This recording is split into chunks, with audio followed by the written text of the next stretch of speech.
Hello everyone, this is David at Grow and Eat This. It's heading up into the 90s. It's been in the 90s. The mornings are in the high 60s. And this Swiss chard here, as you can see, it's getting ready to bolt. So I got to get it picked. I can't eat Swiss chard, but the dogs love it in their food. So we're going to get it picked, washed, chopped up, put in the freezer, and add it to the dog food.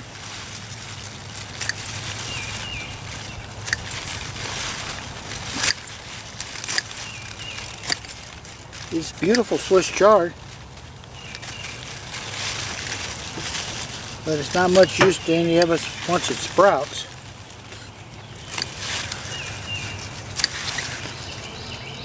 Just magnificent looking Swiss chard.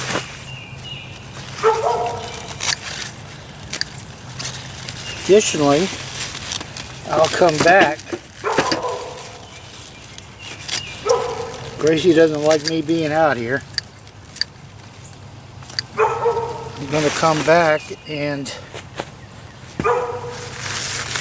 pull the plants out, put some compost in, and plant something. Probably sweet potatoes. There's quite a mountain of Swiss chard coming out of this little tiny spot. Yeah.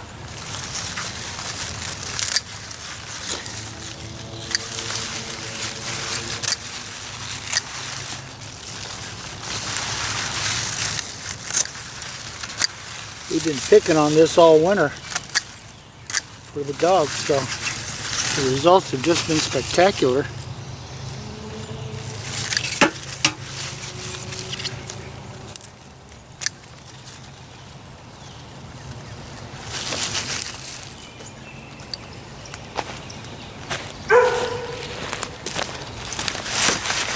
we'll head over to the side of the house. I got another big stand of it. We'll work on that.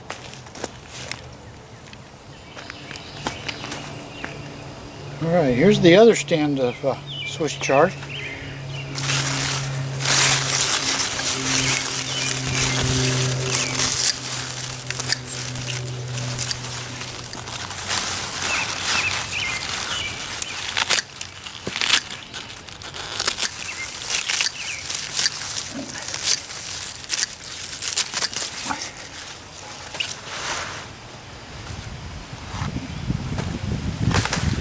Alright, since this Swiss chard is going to be used for dog food, this is how we do the dog food. The normal big mix of the meat and most of the vegetables and stuff gets mixed into the Instapot, and when the Instapot gets done, you take the lid off. Of course, everything is really hot. It's got to cool down.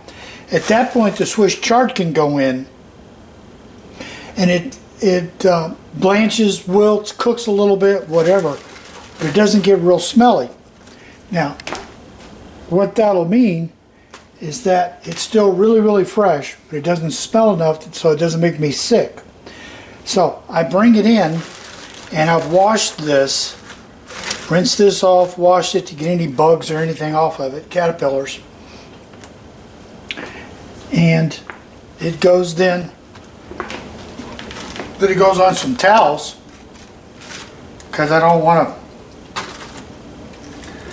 to freeze it full of water. I'd like it to be pretty dry. So we're going to lay it out, and we pull a towel over it and dry it out.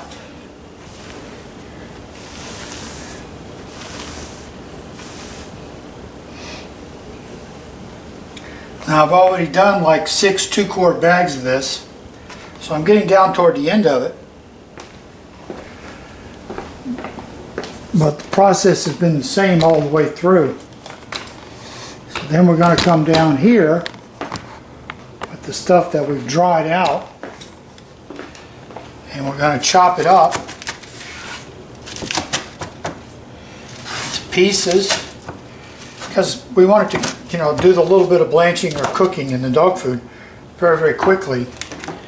And the one dog is a dachshund, so you know we don't need any big gigantic pieces of anything for him to be trying to digest. So we chop some up and put it in there like that.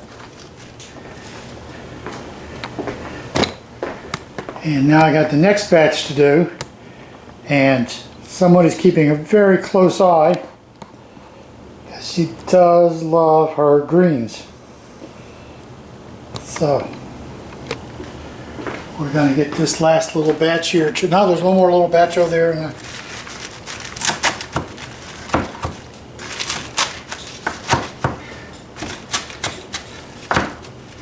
so chop this into what'll be, I don't know, 2-inch squares more or less.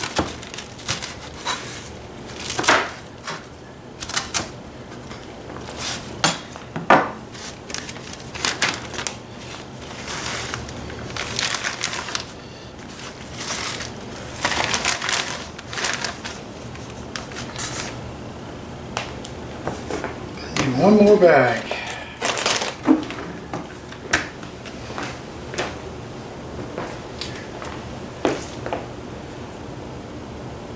Swiss Chard, May 21st.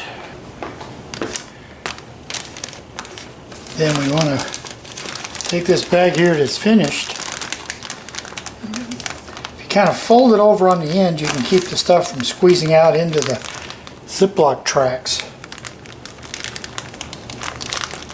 You want to smash it down.